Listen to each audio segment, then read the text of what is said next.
ህወሓት የአማራ ክልል ታጣቂ ኃይል ፋኖ እንዲሁም ሻዕቢያ ትብብር ያደርጉ ነው የሚል ክስ የፌደራሉ መንግስት በተደጋጋሚ ያሰማል። ለተባበሩት መንግስታት ድርጅት ሳይቀር ሻዕቢያ ለህወሓትና ለፋኖ ኃይላት ወታደራዊ እገዛ እያደረገ ነው የሚል ወቀሳ ከወደ 4 ኪሎ ተሰምቷል። ህወሓትና ፋኖ እንዲህ ያለውን ወቀሳ ያስተባብላሉ። ኤርትራም ለኢትዮጵያ ታጣቂዎች ወታደራዊ ድጋፍ አልሰጠውም በማለት ምላሽ ታሰማለች። ጠቅላይ ሚኒስትር አብይ በበኩላቸው ህወሓት ከጠላት ኤርትራ ጋር አብሯል ሲሉ በተደጋጋሚ ይናገራሉ። የኢትዮጵያ መከላከያ ሰራዊት ከህወሓት በላይ ለትግራይ ህዝብ ውለታ ውሏል ሲሉም ተናግረዋል።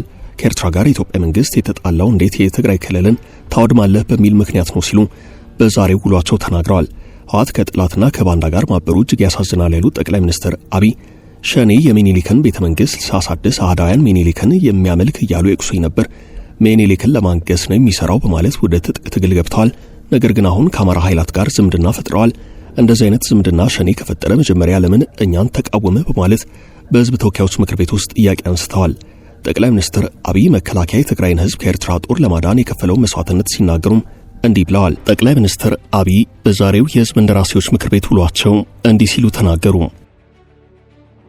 አማራ ክልል ሲገባ ቲፒኤልኤፍ ያደረገው ነገር ያሳፍራል። ፋብሪካዎች አፍርሷል፣ ትምህርት ቤት አቃጥሏል፣ ባንክ ዘርፏል። ጠቅላይ ሚኒስትሩ የኤርትራ ጦር ትግራይን እንዴት እንዳወደመ ለምክር ቤቱ አባላት እንዲያስረድተዋል። አክሱም ይዘን ስናልፍ አክሱም ገብቶ ወጣቶች በጅምላ ሲረሽን ጸብ ተፋፍሟል። ጠቅላዩ በዚህ ብቻ አላበቁም።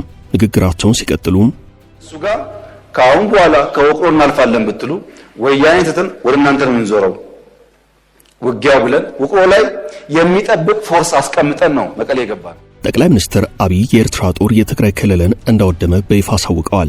የተጣላነውም የትግራይ ክልልን እንዴት ያወድማል በማለት ነው ሲሉ ተናግረዋል። በሌላ በኩል የህወሓት ጦር የአማራ ክልልን እንዳወደመና ንብረት እንደዘረፈ ተናግረዋል። የአማራ ክልልን ባንክ የዘረፈው፣ የአማራ ክልልን ፋብሪካዎች ያወደመው፣ የአማራ ክልል ቤቶችን ንብረቶችን ያወደመው የዘረፈው ህወሓት ነው ብለዋል። ትምህርት ቤትም አውድሟል ሲሉ ወቅሰዋል። የኢትዮጵያ መከላከያ ሰራዊት መቀለ አንድ ቤት አላፈረሰም፣ ህወሓት ግን አማራ ክልል ያደረገው ነገር ያሳፍራል፣ ጊዜ ለሚቀየር ነገር ይህን ማድረግ አልነበረበትም ብለዋል። መቀሌ አንድ ቤት የፈረሰ አታገኙም። አንድ ቤት ቲፒኤልኤፍስ ቢሆን አማራ ክልል መጥቶ እንደዛ አይነት ነገር ማድረግ ነገ ለሚቀየር ታሪክ። ጠቅላይ ሚኒስትር አብይ የሻዕቢያ ጦር ግፍ ፈጽሟል ሲሉም አያይዘው ተናግረዋል። በሌላ በኩል ህወሓት ወልቃይት ይመለስልኝ በማለት በይፋ ጠይቋል። ሌተናል ጄኔራል ታደሰ ወረደ ይዘገያል እንጂ የተቀበረው ፈንጂ መፈንዳቱ አይቀርም፣ የህወሓት አቋም አንድና አንድ ነው ብለዋል። ይህም ወልቃይት ወደ ቦታው ይመለሳል ብለዋል።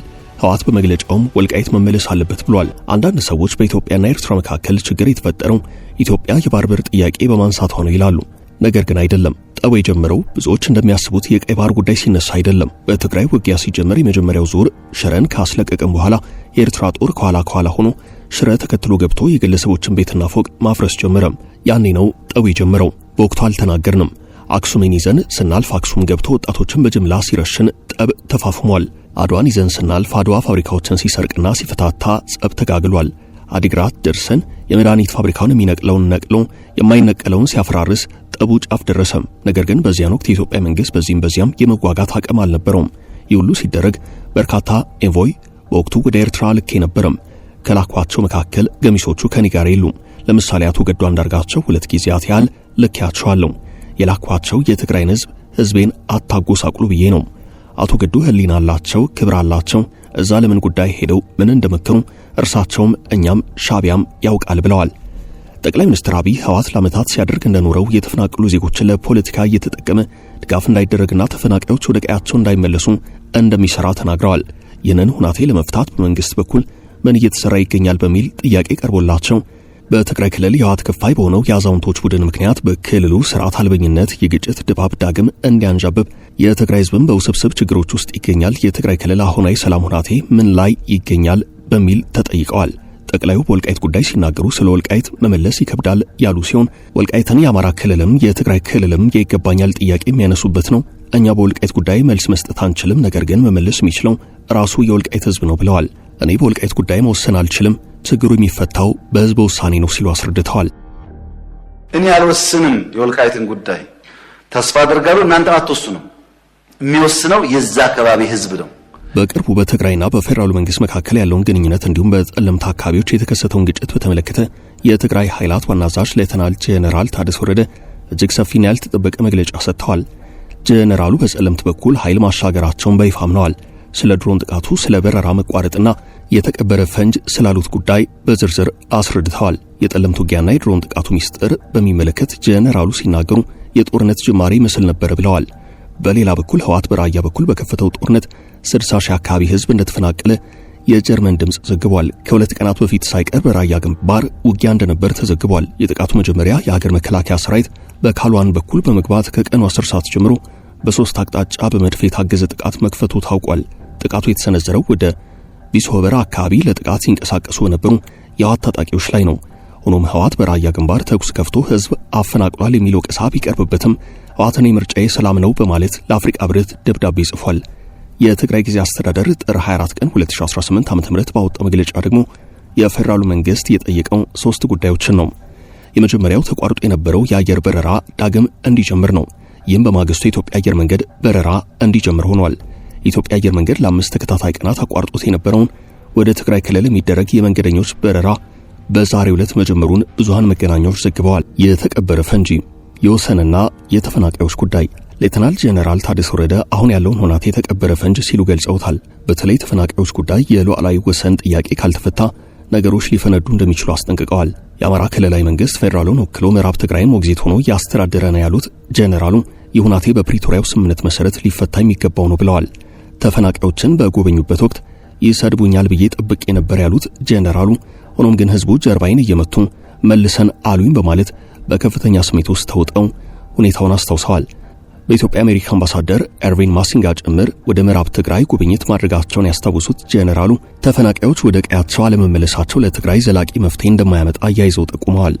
የጄኔራሉ ማጠቃለያም ብዙዎች ዳግም ጦርነት ይነሳ ይሆን የሚል ስጋት አላቸው። ሌተናል ጄኔራል ታደሰ ወረደ ግን ወደ ሙሉ ጦርነት እንገባለን የሚል እምነት የለኝም ብለዋል። አሁን ኃይላቸውን ወደ ኋላ የመለሱት ለሰላም ዕድል ለመስጠት መሆኑን ገልጸው ችግሮች በንግግርና በፖለቲካዊ መንገድ መፈታት እንዳለባቸው አጽንኦት ሰጥተዋል። ጄኔራሉ በመጨረሻም በትግራይ ያለውን የባንክ የደሞዝ የነዳጅና የሸቀጥ እጥረት አንስተው ይህም በህዝቡ ላይ ከፍተኛ ችግር እያስከተለ መሆኑን ተናግረዋል። ተያይዘን እንሻገረዋለን ባለሙሉ ተስፋ ነኝ በማለትም ለክልሉ ህዝብ መልእክታቸውን በማስተላለፍ ንግግራቸውን ቋጭተዋል። በዚህም ከአዲስ አበባ የተነሳው የመጀመሪያው አውሮፕላን ጠዋት 1 ሰዓት ከ50 አሉላ አባ ነጋ አውሮፕላን ማረፊያ መድረሱን መቀለ የሚገኘው የአዲስ ስታንዳርድ ዘጋቢ ጽፏል። አየር መንገዱ ባለፈው ሐሙስ በመቀለ፣ በአክሱም፣ በሽረና በሁመራ አውሮፕላን ማረፊያዎች የሚያደርጋቸውን በረራዎች ያቋረጠው በክልሉ የተፈጠረውን ውጥረት ተከትሎ ነው። የእርምጃ በመንገደኞችና በጭነት በረራ አገልግሎት ላይ መስተጓጎል ከመፍጠሩም በላይ በትግራይና በሌሎች የሀገሪቱ ክፍሎች መካከል ያለውን የትራንስፖርት ትስስር አስተጓጉሎት ቆይቷል ተብሏል። በሌላ በኩል የትግራይ ጊዜ አስተዳደር ለፌደራሉ መንግስት ያቀረበው ጥያቄ የጥሬ ገንዘብ ካሽ እጥረት በመኖሩ የፌደራሉ መንግስት በአፋጣኝ መልስ እንዲሰጥ ነው። ጊዜ አስተዳደሩ ህዝቡ በባንክ ያስቀመጠውን ገንዘብ ማግኘት ባለመቻሉ እየደረሰበት ያለውን ግልት እንዲፈታ ለፌደራሉ መንግስት አቤት ብሏል። ሶስተኛው ጥያቄ ደግሞ ደሞዝን ይመለከታል። አስተዳደሩ የመንግስት ሰራተኞች መደበኛ ደሞዛቸው በወቅቱ እንዲከፈላቸው ጠይቋል። አራተኛ ተፈናቃዮች መመለስ አለባቸው የሚለው አቋሙንም አንጸባርቋል። አስተዳደሩ በመግለጫው ዘላቂ ሰላም ሊመጣ የሚችለው ተፈናቃዮች ሲመለሱና የትግራይ ህገ መንግስታዊ ወሰን ሲከበር ብቻ ነው ብሏል። ጉዳዩ በፖለቲካና በሰላማዊ መንገድ እንዲፈታም ያለውን ቁርጠኝነት አረጋግጧል። ሌተናል ጄኔራል ታደሰ ወረደ በመግለጫቸው መጀመሪያ ያነሱት ሰሞኑን በጠለምት አካባቢ የተነሳውን ግጭት ነው።